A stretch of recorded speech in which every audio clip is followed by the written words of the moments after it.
So this evening what we're going to be doing is we're going to be going through the full spectrum of designing a survey for online data capture.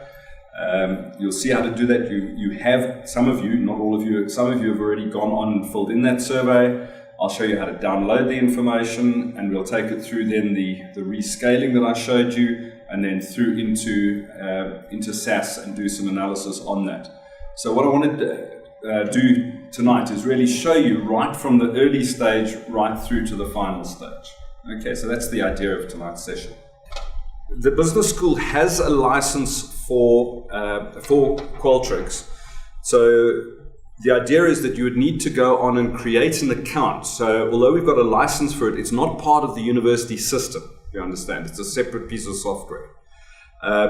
And the idea then is that you create an account and you must use your WBS email address, because that's how Qualtrics recognizes you as a WBS student, and it then enables you to register without paying.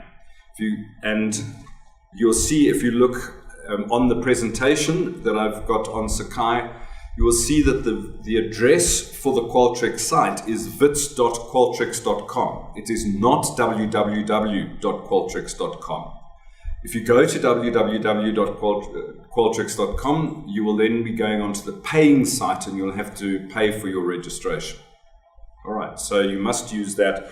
You'll come up with a screen that looks like this. You'll see that there's on there, please click here to create an account, and you can't do anything without having an account.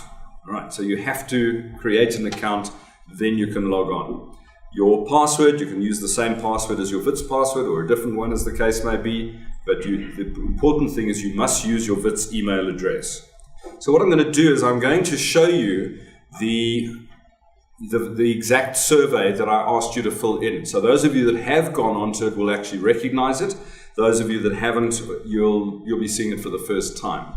So I've called it here illustrative survey. You'll see that there's a number of surveys that I've got in my various folders, but I've just click on it, and what you see there then are you can see the first question, and if I scroll down you can see the various other questions that were asked. All right, so that's what it looks like from a programming point of view. So the first question is the introduction that I gave you, just the details. What I also put in there was a statement there to please indicate if you give your informed consent to proceed with the survey. So this is effectively the first question in the survey, and if I click on it you'll see that down the side here you'll see that it is programmed as a multiple choice question with two choices where you can only put a single answer in, and the items are going to be shown horizontally. The labeling is to the side, and you are forced to respond to it. Okay, so what I'm showing you there is all of the different options that you might have when you're just doing a simple multiple choice question.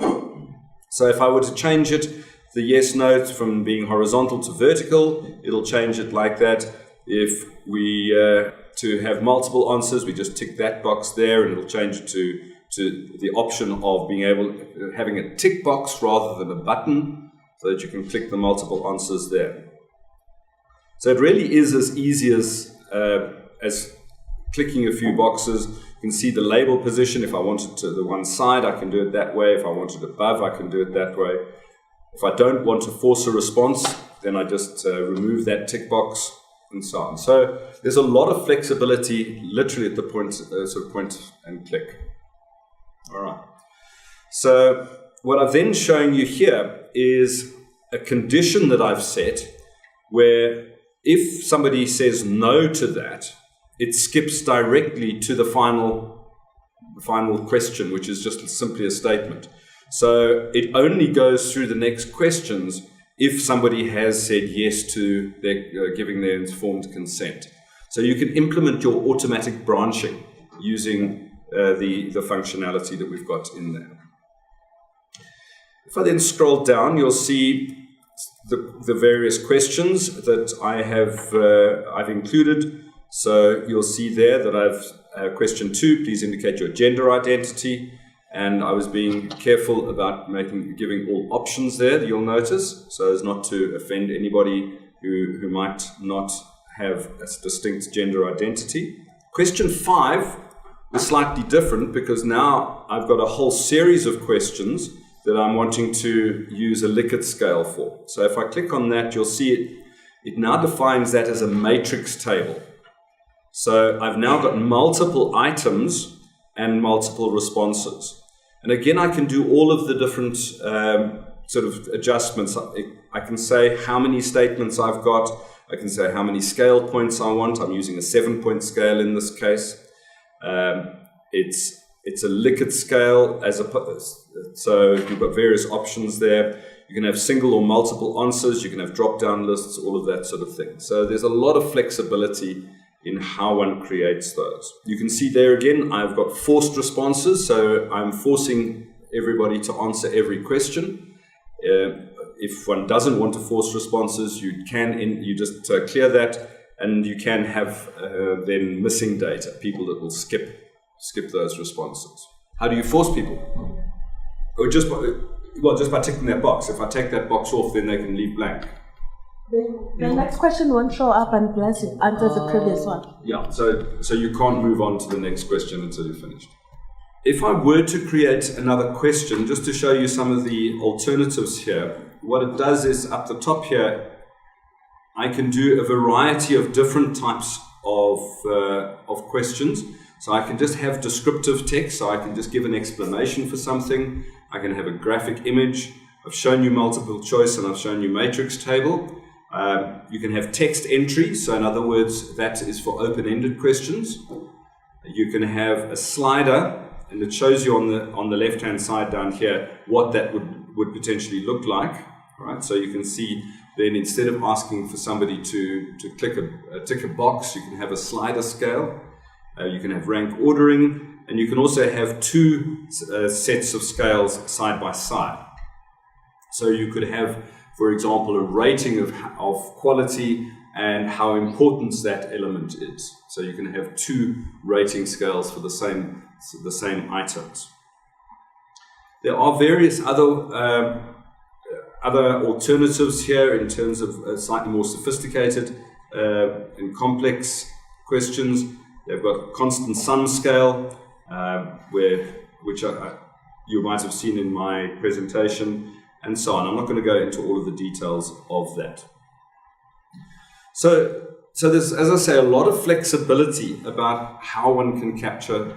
So if you're sitting at somebody's desk, or you're getting them to do it in the workplace, they may be prepared to spend 5 or 10 minutes on doing a survey, maybe even more. If you are doing what we call a mall intercept, where people are at their shopping, going through a shopping mall, and somebody with a clipboard and asking some questions, they're probably not going to spend 10 or 15 minutes answering a question. So you need to shorten it potentially.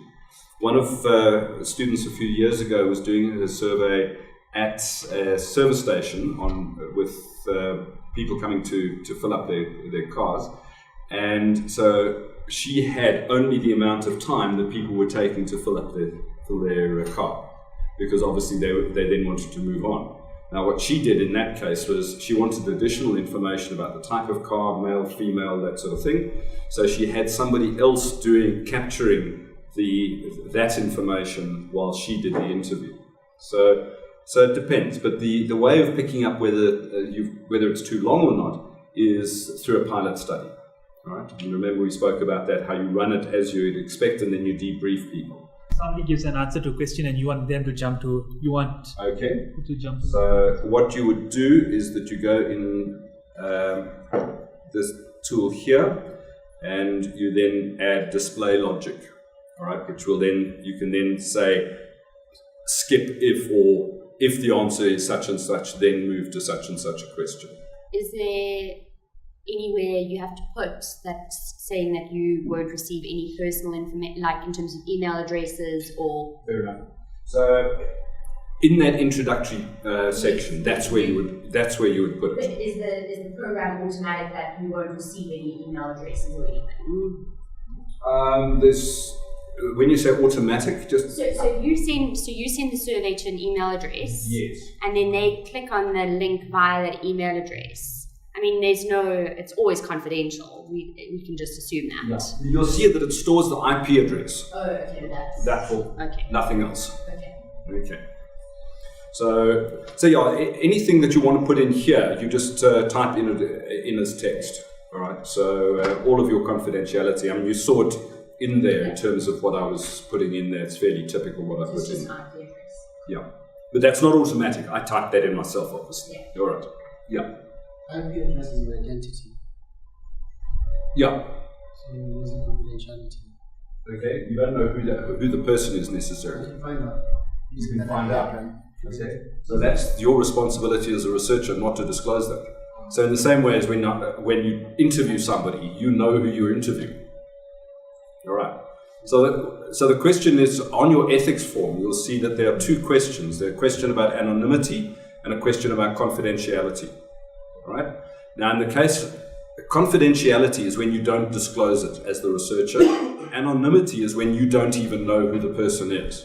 Now, I wouldn't know how to follow up an IP address. Therefore, as far as I'm concerned, it's anonymous. All right.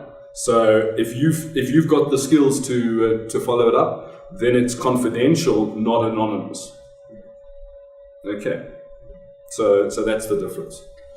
The other thing is we normally talk about, and in fact I've got it in here, that only aggregated results are presented, and that's part of confidentiality. So you will never present a set of any individual's specific responses. Okay. All right, so let's just now go into the distributions, and you've got various options around how to distribute the survey. And the one that I recommend is then using an anonymous link. All right. And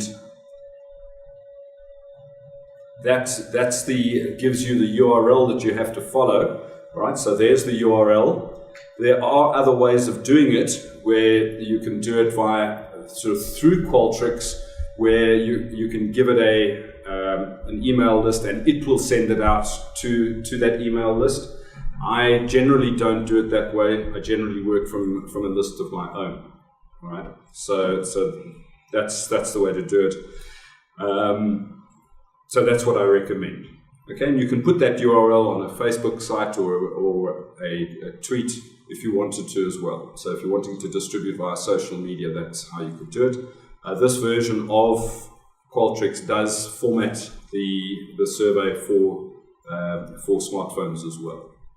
How many of you have just done the survey? Just so I know. Okay. Any of you done it on a smartphone? How did it work? Was it okay? Was it fine? Okay. I normally look at it from the point of view of doing it on a laptop, but I'm glad it was okay. Good. Thank you. So now if we're wanting to download the data, and that goes to your question as to the formats that we've got, so we can now go to data and analysis, and we can see that we've got 61 responses so far. All right, and what I now need to do is I now need to export the data. So I'm going to export it in, and here are the different formats we've got. So we've got CSV, I don't know, TSV, tab separated values, XML, which is more generic. We've got SPSS as well. All right. So I normally do it in comma separated, okay, because that's then directly importable into Excel. And what I also do, you'll see you've got a choice here of using the numeric values or the actual text of the numeric values. So depending on how you're wanting to analyze it or what you're wanting to see, you might want to download the text as in male or female and so on, or the coded values as in 1, 2, 3, 4, 5. So depending on what you want. So I normally do it with numeric values, because if we're going to go in, and I will be taking it into SAS, then SAS will require the coded values rather than the text values. Okay, so I'm going to use numeric values. and say download it. It doesn't take too long, and then I'm going to open it up. And there we see the data having come up through directly into Excel, and you'll see there's a whole lot of information there, the IP addresses and so on, and it also stores, incidentally, the amount of time that people took to complete the survey. Now that can be quite useful sometimes. If you're wanting to see, I mean, some people are doing it in a minute and a half or so. I really don't know what happened with one person. I think down here it took 6,000 seconds. How many?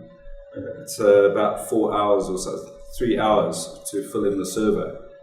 Presumably they went and had a cup of coffee or two in the meantime. So that's quite useful. If you remember when I think I spoke to you about data fabrication briefly, did I? Did I not? This is what's referred to as metadata.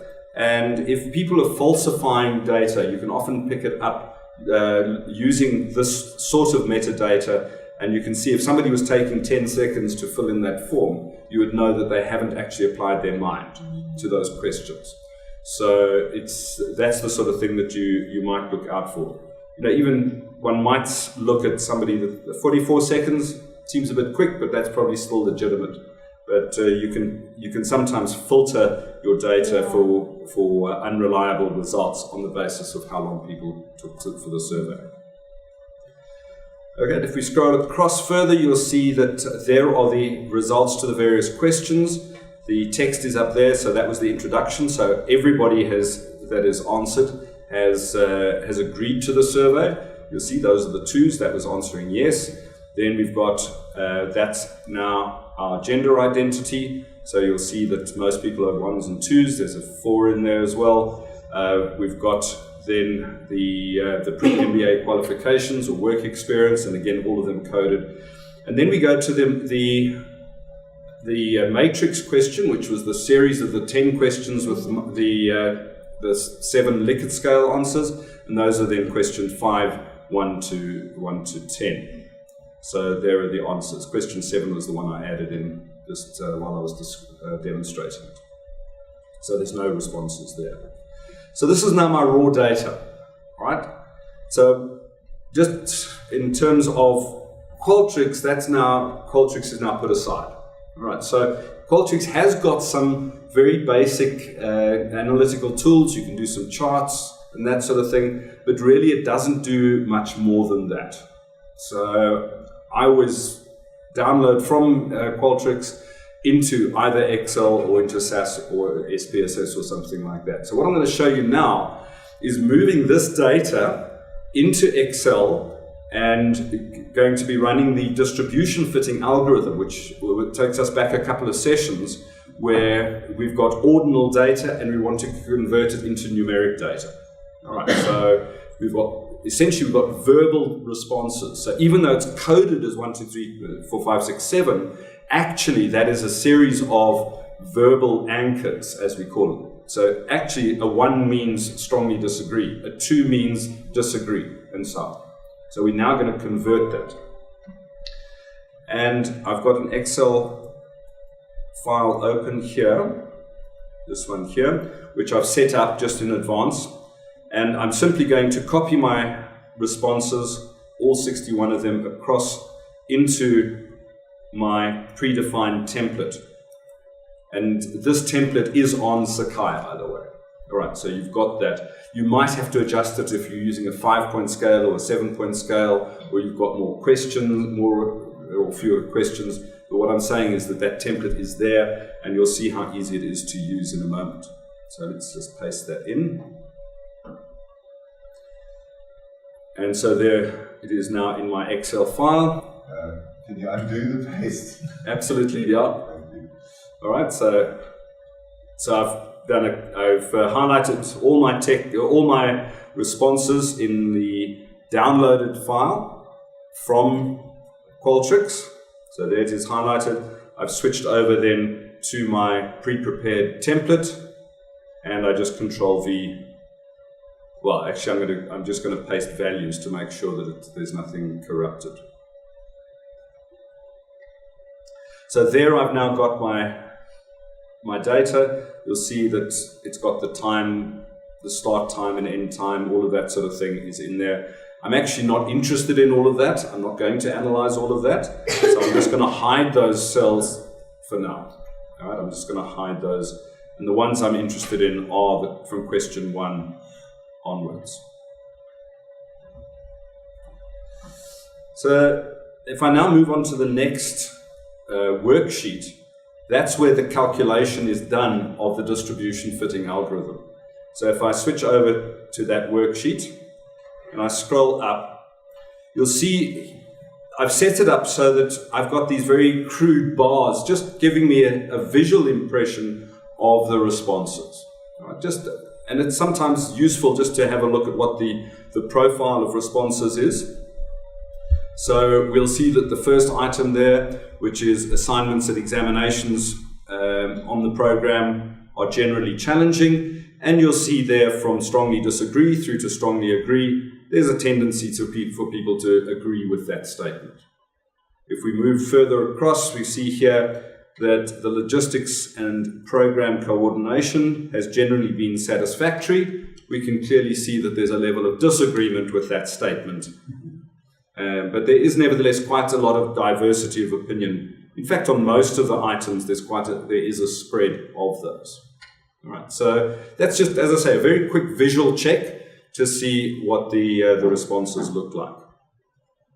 So now what I'm going to do is I'm going to go through using Solver, and I'm going to then fit the data to a normal distribution. All right, so that I'm not going to go into the detail of that because that was covered in a previous presentation. So we go to Solver, and you'll see there the chi-squared value that we spoke about is sitting there at 6,174. And what Solver is going to do is it's going to try and reduce that by adjusting the means and the standard deviations in order that we can find the averages of each of the responses in that in each of the questions. So Solver, it was down the bottom here. If you look very carefully, you will see that 6,174 being reduced to reduce the error. So let's just run it. There you see. Okay, done. All right, that's how long it took to do the optimization. And now what we've got is we've got the averages of each of the items across there. So what you see is that, for example, on the first item, the average is 0.48, whereas for that 7th item, we'll see that the average is minus 1.08. And that we can see that is clearly a lot more negative in its responses than some of the other ones. All right. So if we're simply interested in the extent that people are agreeing or disagreeing with those items, we can now chart that, and I've set that up again in advance. So we're looking at then the averages of each of the items.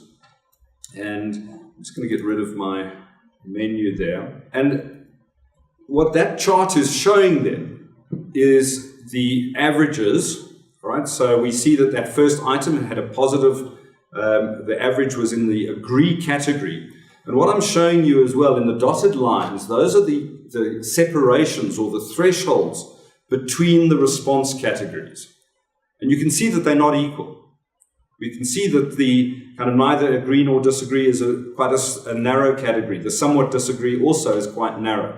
But what we can see from that is the extent of agreement or disagreement on average with each of the items. So we can see there was relatively strong agreement with that first item. As I say, the assignments were challenging. Also with this one here, that the lecturers on the program are generally knowledgeable in their respective disciplines. Also positive here, the program course content is generally relevant to business. Similarly, this one's also quite high. The lecturers on the program generally have appropriate business experience.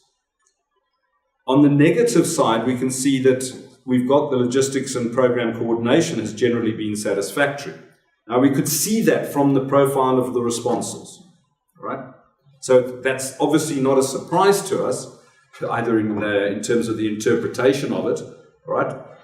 So generally the feeling is that the logistics and program coordination has not been satisfactory, because on average we're sitting here in the somewhat disagree, almost into the disagree category.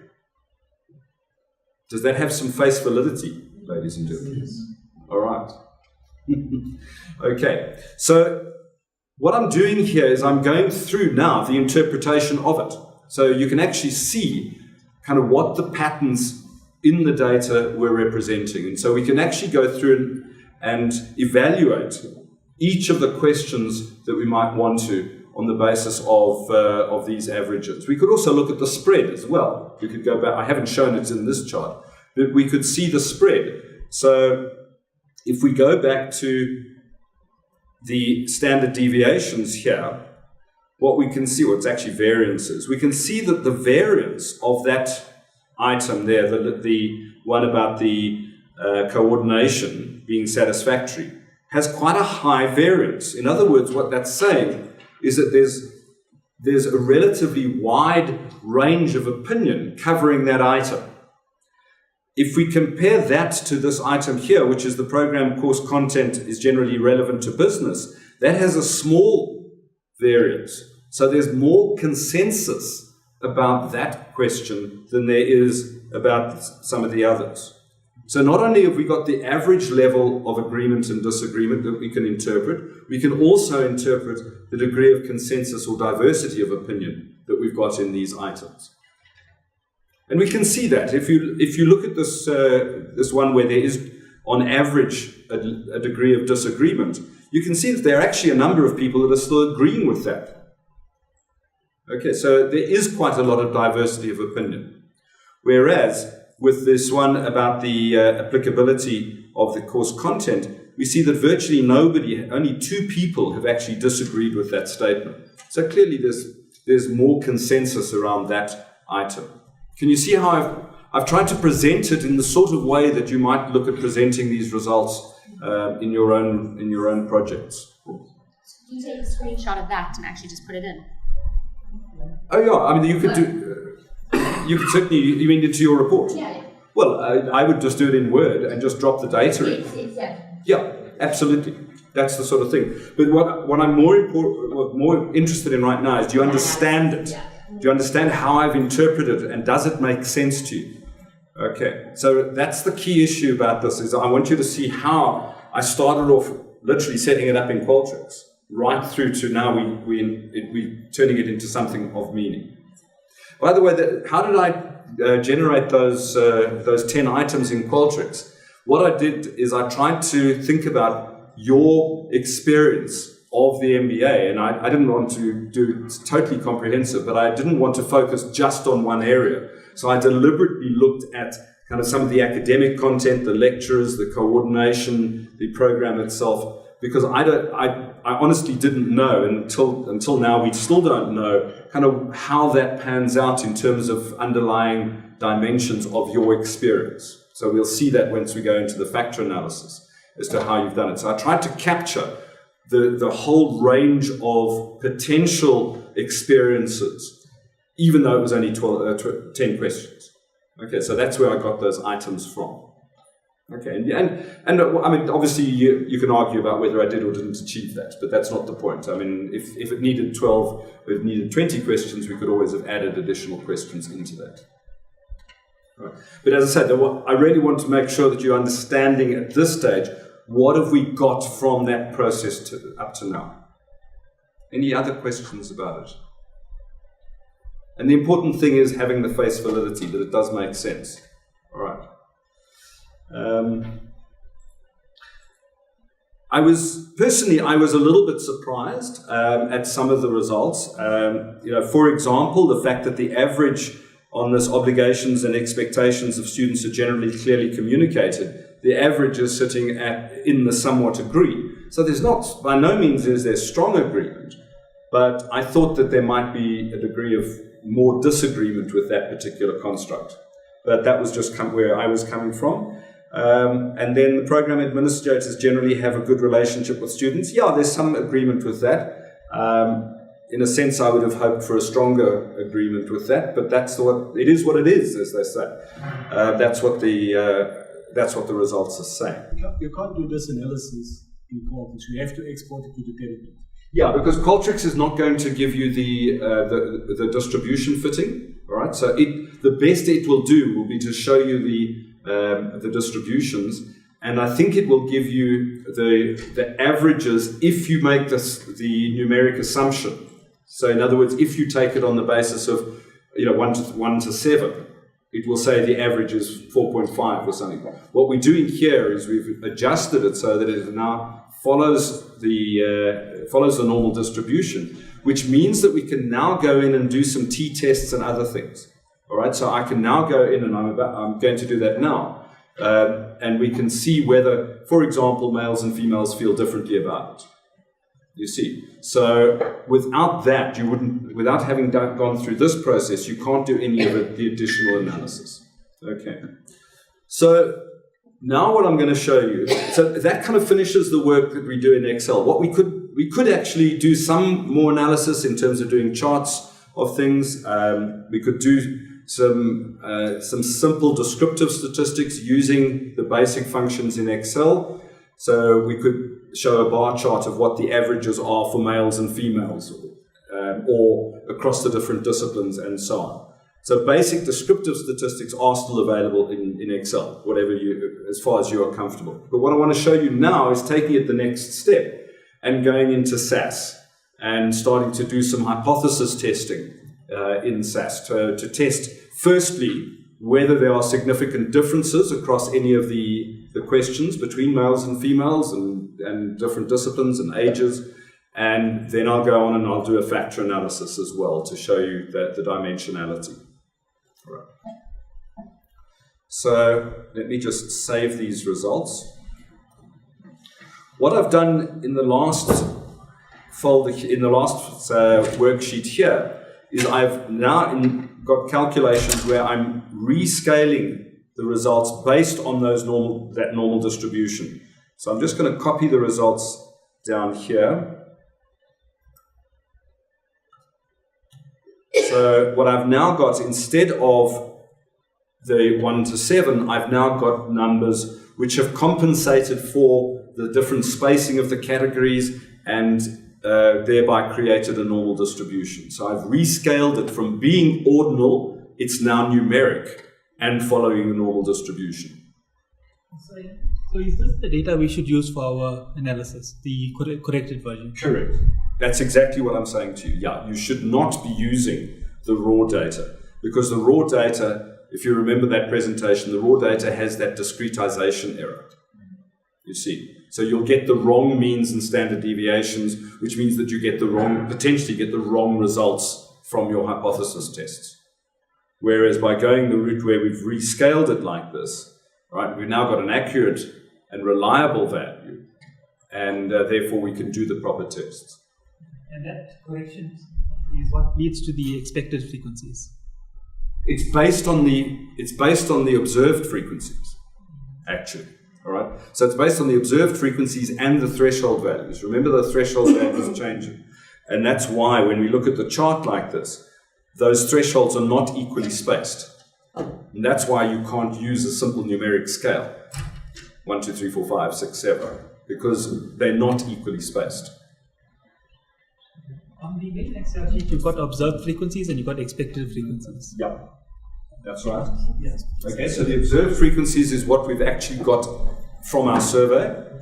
Then the expected frequencies is what we've got from the Excel model. So we use expected frequencies in our analysis. No, you use these means and standard deviations. You use those values, or you use the rescaled values, which takes the 1 to 7 and changes it. You'll see down the bottom of the worksheet here, we've got rescaled values. So instead of using a 1 on that question, we'll use minus 0.2. Instead of a 2, you'll use a minus 1.456, and so on. So it's rescaled the original values into these values here. Okay. Does that make sense? Okay. Yeah. I haven't had the chance to look at the spreadsheet, but does it have instructions of how, like, for each tab, which numeric numbers should you put in? It's not fully annotated, but obviously I can help you with that if you need it. All right, it's very easy to insert extra columns for extra questions. You literally just copy the cells across and that sort of thing. But I haven't actually fully annotated it, no. But just as I said, you'll be able to just ask me, or if necessary, I can set up that. If you've got 20 questions and I've only set it up for 10, I'll just set it up for you for the additional 10 questions. Very quick. I've often had a problem with sampling in online surveys. Is there a way of controlling how you do your sampling methodology? Like, how do you handle sampling in an online survey? Because anybody can fill in the survey. Like, how do you measure validity and all those other things? Right. That gets back to the whole question as to who is your population, what is your sample frame, and what is then the sample that you get, which is your concern. So the idea in that case would be that you choose your sample frame as representative as possible. So that then, depending on who then chooses to opt in, all right, you may or may not get a fully representative sample. So you can never ensure that you've got absolute representativity, because you can't choose people and obligate them to fill in your survey. So there's always going to be a degree of self-selection, people choosing to opt in or opt out. So what we would often do is use demographics to see whether there's been a particular bias in favor of one group or another. So in the example that we've got here, where we're looking at the spread of disciplines, right? I've got 5 different disciplines that you could have selected, one of those 5. I could then go to the population of MBA students, and I could compare my sample with the population of MBA students, and I could see whether there's a significant difference between the two. And if there's not a significant difference, then that's a good argument to say, well, it doesn't look as though I've got a biased sample. Okay. All right, so that's the sort of thing that one would do. You could do it with a number of demographics. I mean, you could use it with males and females. If we look at the number of males and females that we got in the sample here, we could quite easily go back to our records and check to see, I think there were more males than females were answering. If it turns out that there are a lot more females in class than there are males, then the question is, well, why did more males answer than females? Maybe there's some bias in my results there. So we can check the demographics against our population. But for that, we've got to know our population as well. So those are the sort of things we can do. But you can't ensure that it's totally representative in many cases. All right, so I'm going to save this now and close it. And that's my raw data file that I downloaded, so I'm going to close that as well. I can close this as well. So I'm logging out of Qualtrics. And I'm now going to go into SAS Studio. So SAS Studio then is the SAS that we've got, that you've got access to. And it's running in my browser. And I've got my Excel file here. You'll see illustrative survey results is sitting in my SAS folder. So that's where I was working, just for convenience. You might have to copy it from your project folder into your SAS folder if you're doing that. So I can then open that in SAS, and so I'm opening that folder, but I need to specify the worksheet name. And the worksheet name was rescaled data, if I'm not mistaken.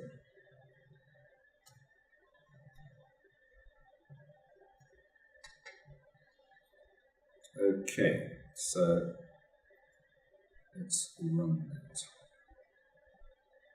So what you see here, I've just imported the Excel file into SAS Studio.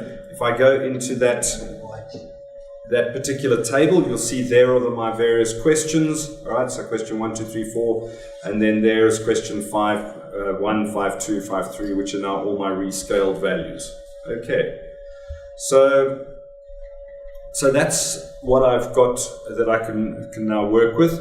If I now want to have a look and see, by way of example, if there are any differences between the people from the different academic backgrounds in terms of their particular their preferences or their perceptions. So in other words, if I'm looking to see whether there's any relationship between the academic background that they've specified and their responses, average responses to those various questions, I would now go into tasks and utilities, and under that I would be looking at statistics, and I can do t-tests if there are two groups, right? So if there are two groups I'm comparing one against another, then I would use a t-test, but because there are 5 groups that I'm comparing, I'm going to use a one-way ANOVA, right? So I'm going to say, do a one-way ANOVA. And so what we see here, let me just make it a little bit bigger so that you can see there. So now what I'm doing is I'm going to be using my data set that I've imported from Excel. So there it is, the data set, that work.import. It's asking me for the dependent variable, so let me go in there and say, just look at the first survey item. And so question 5_1. And the categorical variable I'm looking at, now that's the demographic question, which is actually question 2 that I'm interested in. So what it's going to do is it's going to test to see whether the different groups, as per question 2, have different averages on the first item in question 5. I can go and I can specify various options under that. I'm not going to go into the detail of that, just really to show you how one would do it. And I'm now going to run the analysis.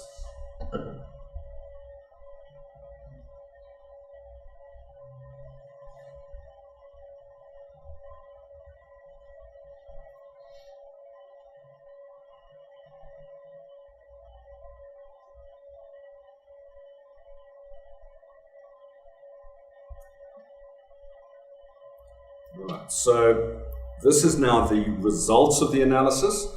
If we want to see the actual underlying code that SAS has run, we can go into the code, and there we can see the actual SAS code that has run. We don't need to, but if you are into coding and if you're familiar with that, you can go in, and in fact you can go in and change your options under the code there, but we're not going to go into that. But that log there is just saying just a log of the analysis. But what we're really interested in, these results over here. And in fact, it shouldn't have been question 2. I should have been looking at question 3, actually. Sorry, let me go back and change those settings.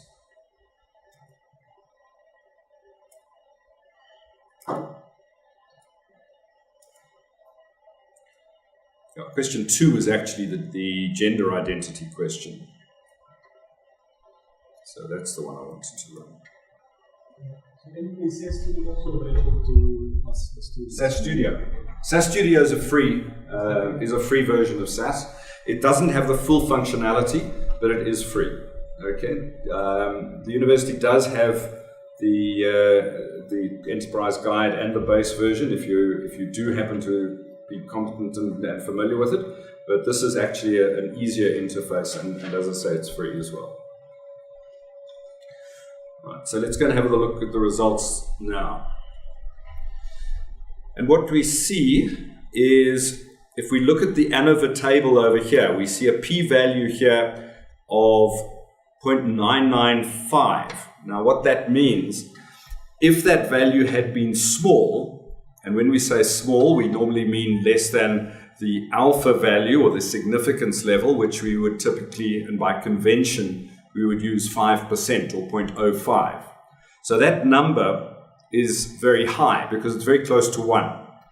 And if it was close to 0, as in less than 0.05, then what we would be able to conclude is that there's a significant difference between the categories. In other words, the average of the perceptions across the different categories was significant. Somewhere there was a significant difference. That's if there's a small p-value. This is a very high p-value, which is saying there is no significant difference. That's our finding. And if we look down here, we'll see those are our average values. And you can see there across the 5 categories, the 5 categories being people from a commerce background, people from a medical background, people from an engineering background, people from a science background, and people from a humanities background. So you can see that there's no significant difference across those. And that's the sort of chart that you would actually show, the so-called this box and whisker plot, which shows the averages, and it shows it's a representation of the distribution. Okay, so and you could obviously do that across all of the different questions, and it would simply be a case of going into the settings and then changing the settings and saying let's do it for the second question and running it on that.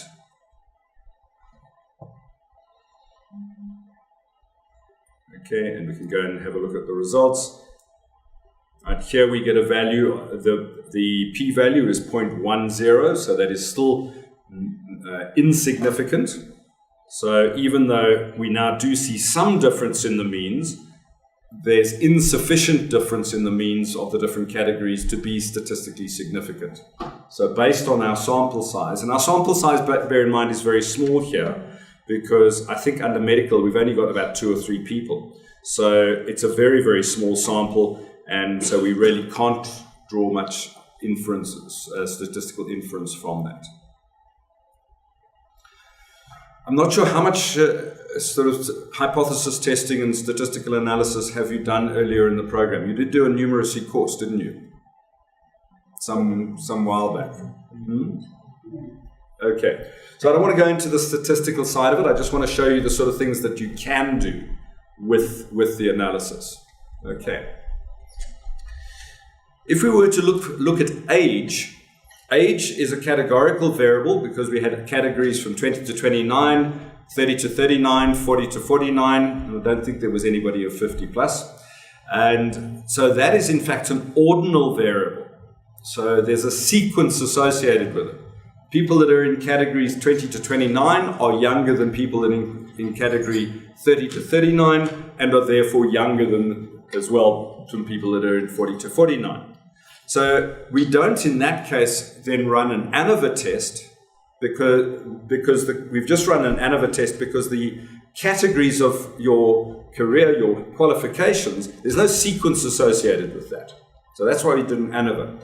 With the age, there is a sequence, and so we'd rather run a correlation test on that to see if there's any relationship between age and how people have perceived that. So if we were to do that, we would then go back into the tasks and we would find the correlation analysis, which I think falls under, where does it fall now? Where is the correlation analysis? There's correlation analysis, right.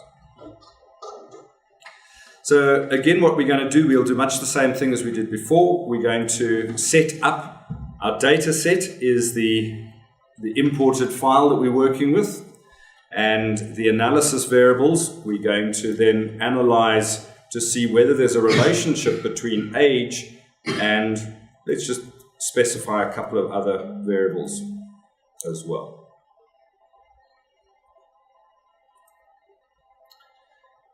And under options, all right, we are going to specify that we want to select, sorry, it's methods that I'm looking for, is it? No. Let me just see if I've got, all right. So under statistics, because our age is not actually the numeric age, all right, so somebody has put it their category as 30 to 39. I don't know whether it's the 31 or a 38 or a 39. So I'm using what's called a non-parametric statistic because it's a categorical variable that's got that sequence to it, right? It's not a pure number. It's not that. If I'd asked you for your actual age, then I would have used a normal correlation coefficient. But because it's a category, I'm going to use the so-called non-parametric version of that. So it's the non-parametric, and it's the Spearman's correlation that I'm using here. All right. So let me run that, and let's have a look and see what it gives us.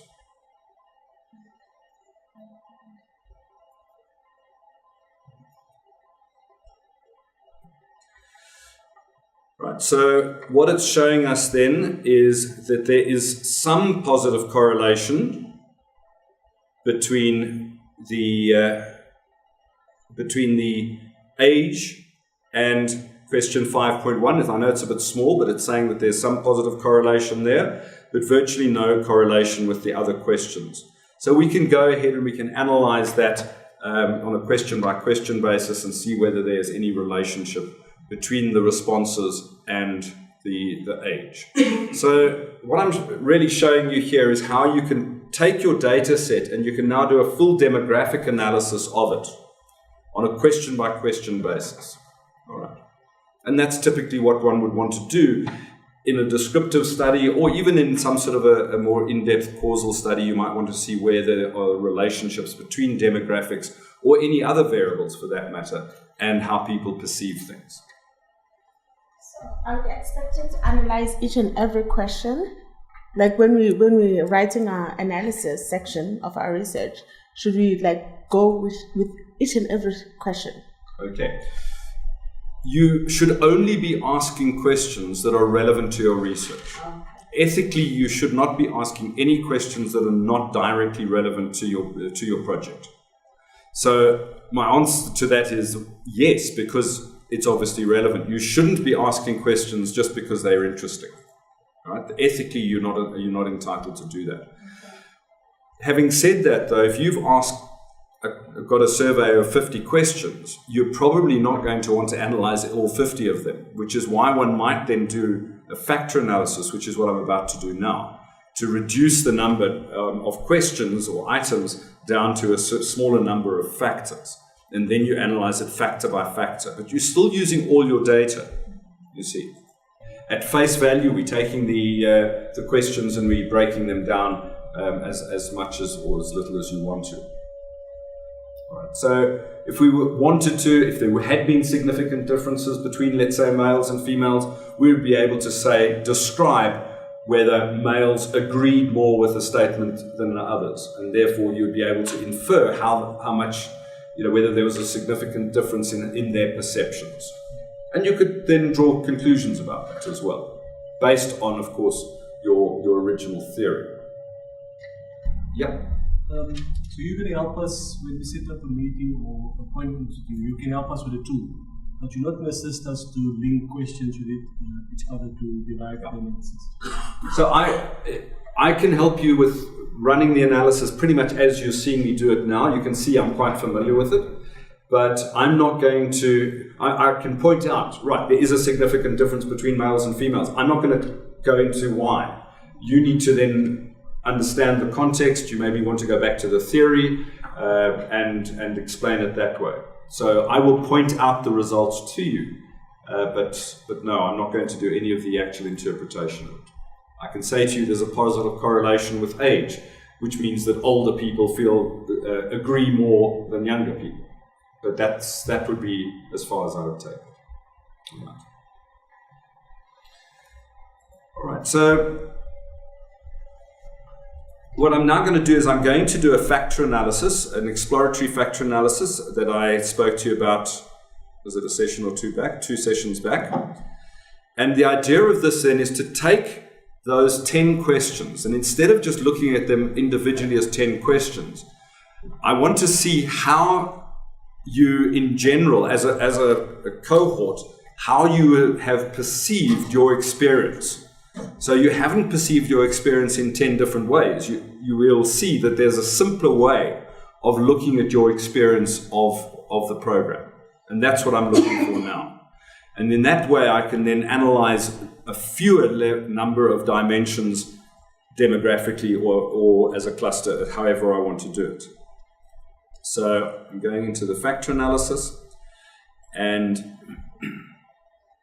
it's just check that that's there.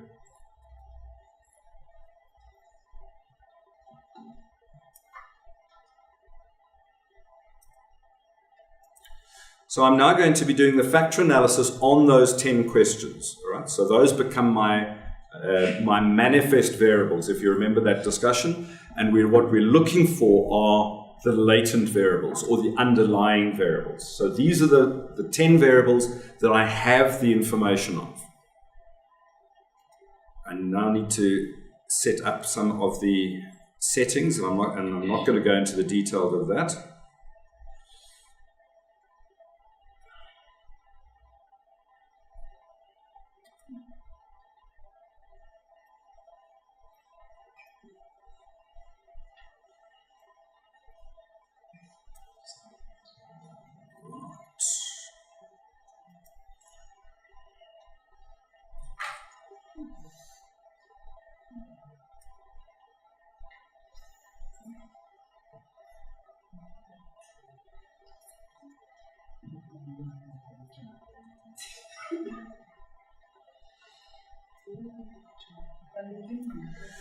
All right, so if you remember when we spoke about this, I spoke about choosing the number of factors that as part of the process of a factor analysis. So we've got 10 questions, and what we see from this scree plot here is that we've got one dimension that contains a lot of the information, and then we've got another one that contains less. But you see, as soon as we get onto the third dimension or the third factor, we're starting to get relatively little information out of that. All right, so in this case, we're going to choose a two-factor solution. So in other words, those 10 dimensions or 10 questions that we started with actually boil down to only 2. All right, so there are 2 ways in which you have perceived, as a cohort of students, you've perceived your experience based on the questions that I've asked. And that's assuming, obviously, that I've asked the right questions in the first place. So I didn't ask questions about the tea and the coffee and the canteen or the library or anything. So anything related to that would fall outside of the scope of what I've asked. So that might, if I'd asked those questions, it might be an additional dimension. I don't know. So if we go and have a look and see, all right, I'm now going to run it with only those 2 factors. So I'm going to set it up to, instead of having all of the factors, I'm just going to ask it for 2 factors, now that I've decided how many are worthwhile looking at.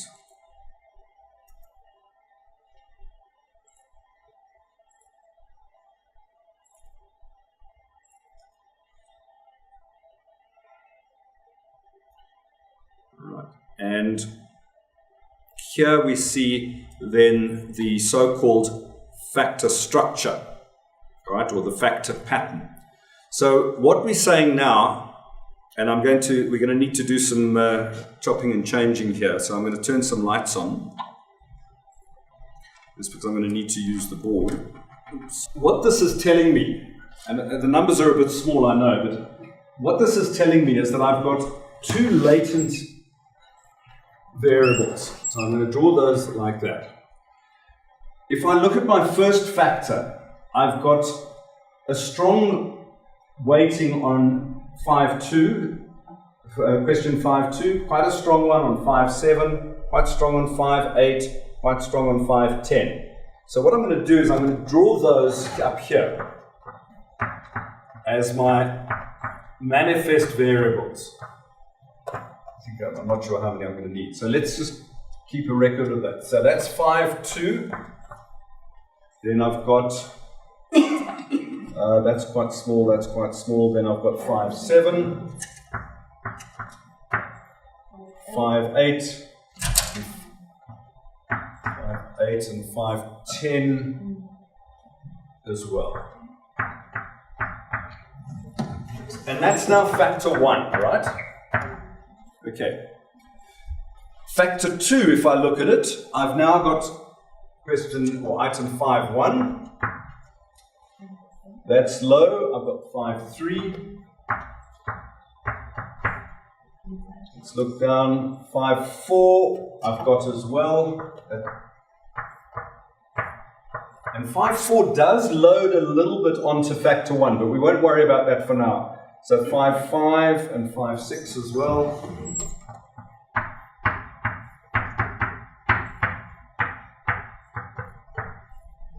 5.6, that's low, that's low. That's also 5.9 we're going to put in. It's more than that one, so we'll put 5.9 in as well. So what we're saying is that whatever what is showing up here on those 4 comes from factor 1. And then whatever factor 2 is shows up or manifests in these other items here. What's the other 6? So that's our factor structure over there.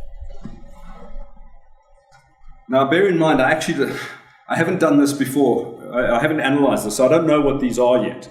So this is news to me as well. So now what I have to do is I have to go back to these questions and find out what they are in order to be able to interpret what factor 1 and factor 2 are. So if I go, let me just open up my original survey, or my original data set, I should say. So what we've got, 5.2 is then, let me just have a look at it.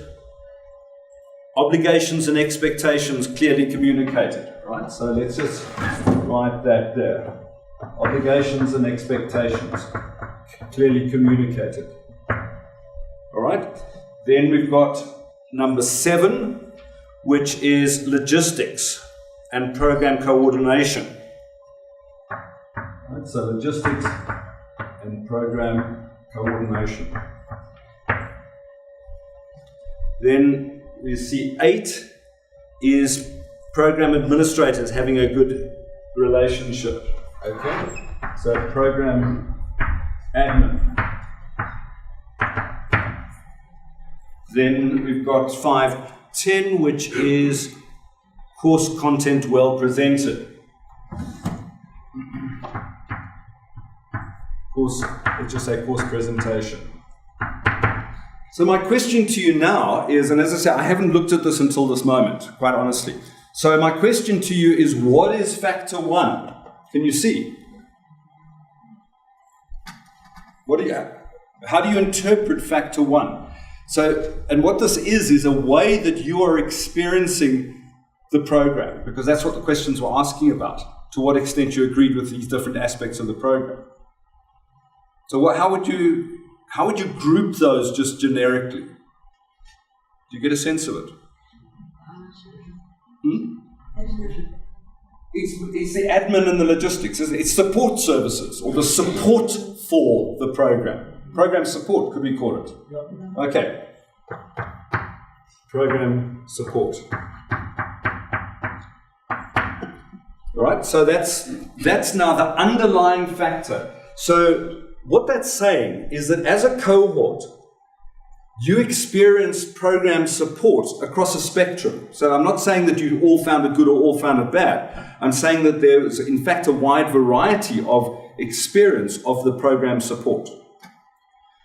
Then, if we look at the second factor, what we've got is the assignments and exams challenging. All right, so let's just say exams in there. We've got 5.3. Okay, and what we see there is the lectures generally available. So lecturers available. Then we've got 5.4, which is lecturers knowledgeable.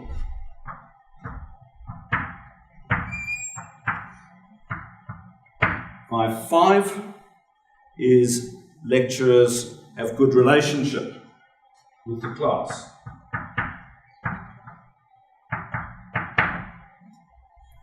And then 5.6 is lecturer's business experience.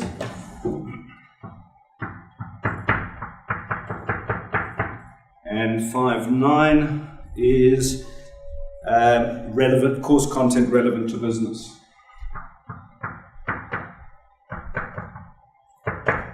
What is that factor capturing?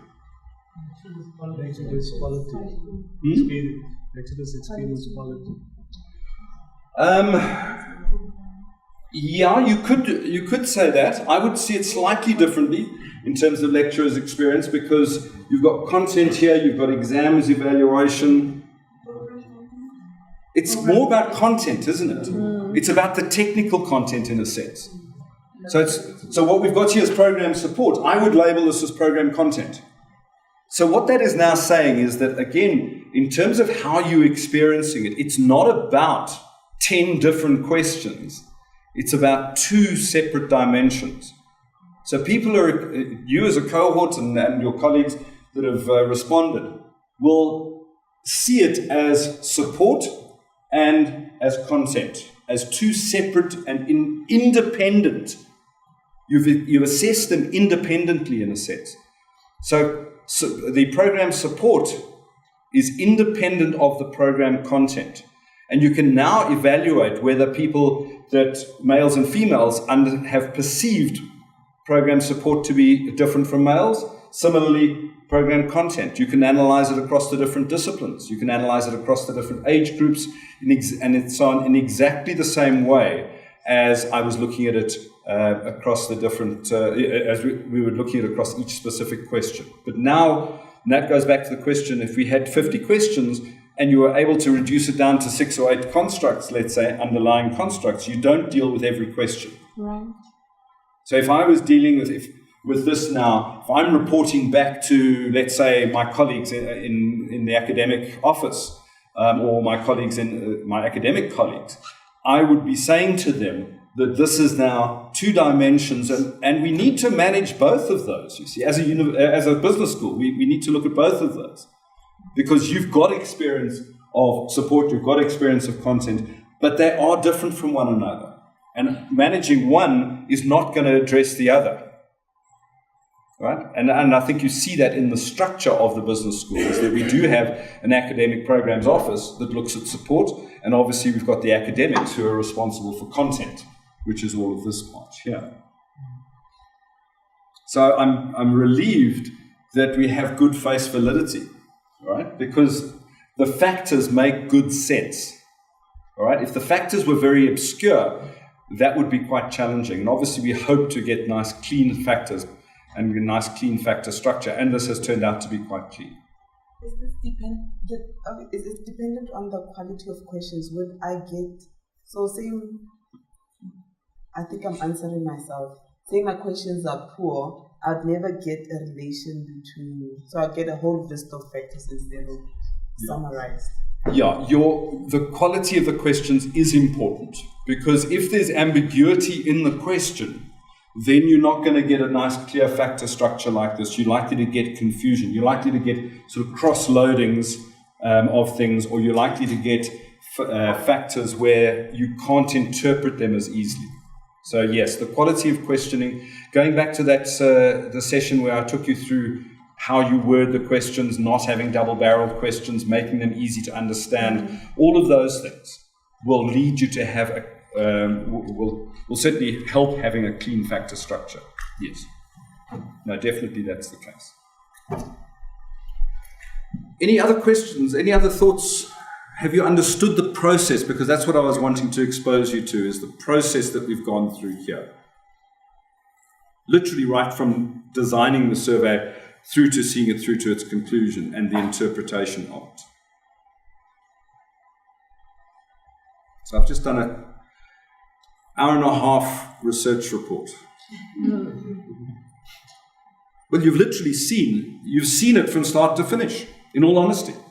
You know, I'm not being entirely facetious when I make that comment.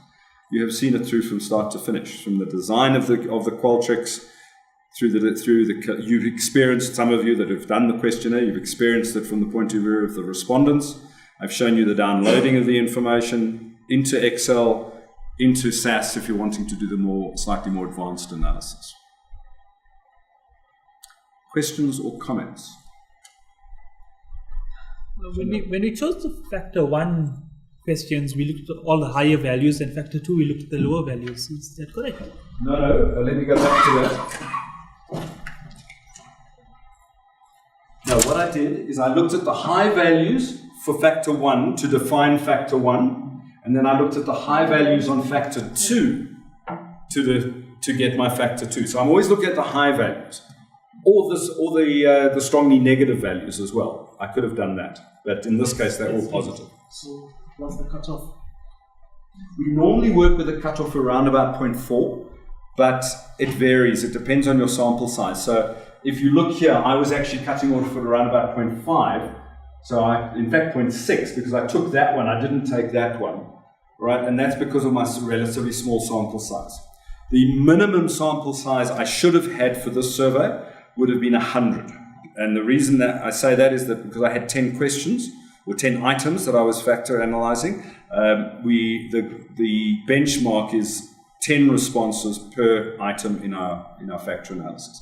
So ideally I should have had 100. And that's one of the reasons why we're getting some of this cross-loading over here. There's more cross-loading over there, you can see. So I just, for simplicity, I just took the higher of the two in that case. But there is definitely some cross-loading over there. So there's not an absolute cutoff. It's not like a significance level where we say there's an absolute cutoff point. We generally use about 0.3, 0.4, 0.5, somewhere around there.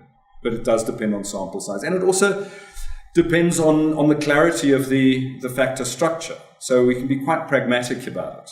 Right? So I'm using 0.5 for pragmatic reasons. Normally it's 0.3 or 0.4.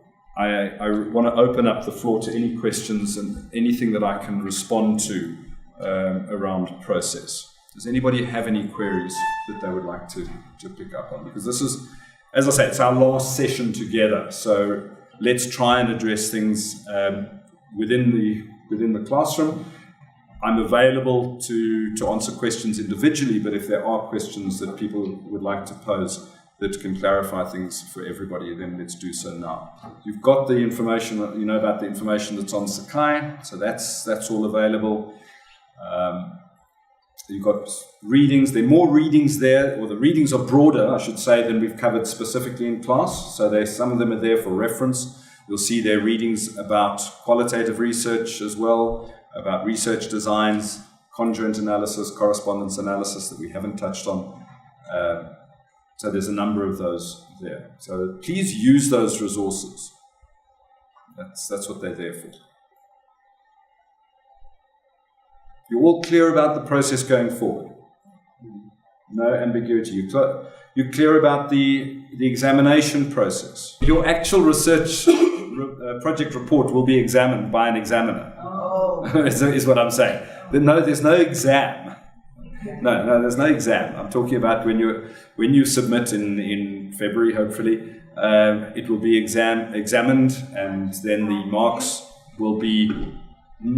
The date end of February or March? All right. Currently, until such time as I notify you otherwise, currently it is still the 28th of February, but that still is open to some discussion. I haven't been informed of any change of that, but that is still. I will obviously inform you if there is a change. Really, it's your call. Okay, I need to just check up with faculty, because as I say, faculty office have been quite specific that it's the 28th of February, but if there's some negotiation around faculty office, then we can negotiate around the final submission. So now the examination process is that it will go for examination. It won't go for examination if there's any query about plagiarism issues or if any of the documentation is outstanding. And once it's been examined, it goes for moderation the same way as exam marks, normal course marks get externally moderated or externally examined. So the marks will be reviewed. Each of the different project formats will have a different external reviewer, all right, moderators. So the research articles will be reviewed by somebody. Then business ventures will be by somebody different because the requirements are different. And similarly, the social entrepreneurship and consulting reports will be moderated separately. There's one actual marker, right? And then one external who reviews that marker. But it is one marker for the entire MBA stream that's marking all research projects. No. Every individual has a separate marker. Yes, okay. No. So remember what I was saying about the supervision allocation system. You need to update that if your project has changed, so that I can allocate an appropriate examiner. Oh, wow. Okay. All right. So there's quite a logistical exercise sending it to the appropriate examiner. No. That would be way too big a job for one person to do. Everybody. Yeah. So if your proposal has been rejected, you can still write up another one before the submission date. You can still start the process from scratch. Look, I've hardly ever heard of a proposal being rejected outright. So it might be that you're told to resubmit. All right. But it's very unlikely that you're going to be told go away and start something from scratch. All right. But that's between you and your supervisor. You might decide that you want to try start again from scratch, but there's no requirement to do so. No automatic requirement to do something like that. Okay. And the 18th of September is a hard deadline. No, it's a soft deadline. All right. So if you haven't reported to us that you've sent it to your supervisor for evaluation, we're going to follow up and ask why. All right. And it's just really to keep on track with it. So the September deadline is there to say to you that's where you should be by now. That will give you plenty of time to finish before the final deadline.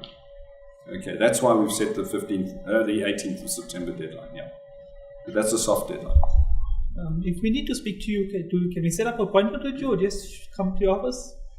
It's much better to actually set up a time with me. I'm generally here at the school, but I do have lecturing and other commitments. So rather send me a meeting request.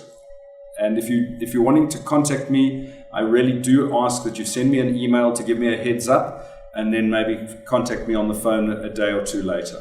It just I get too many emails to reply longhand to every email, so it helps me to have that email as a heads up, but then speak to me on the phone.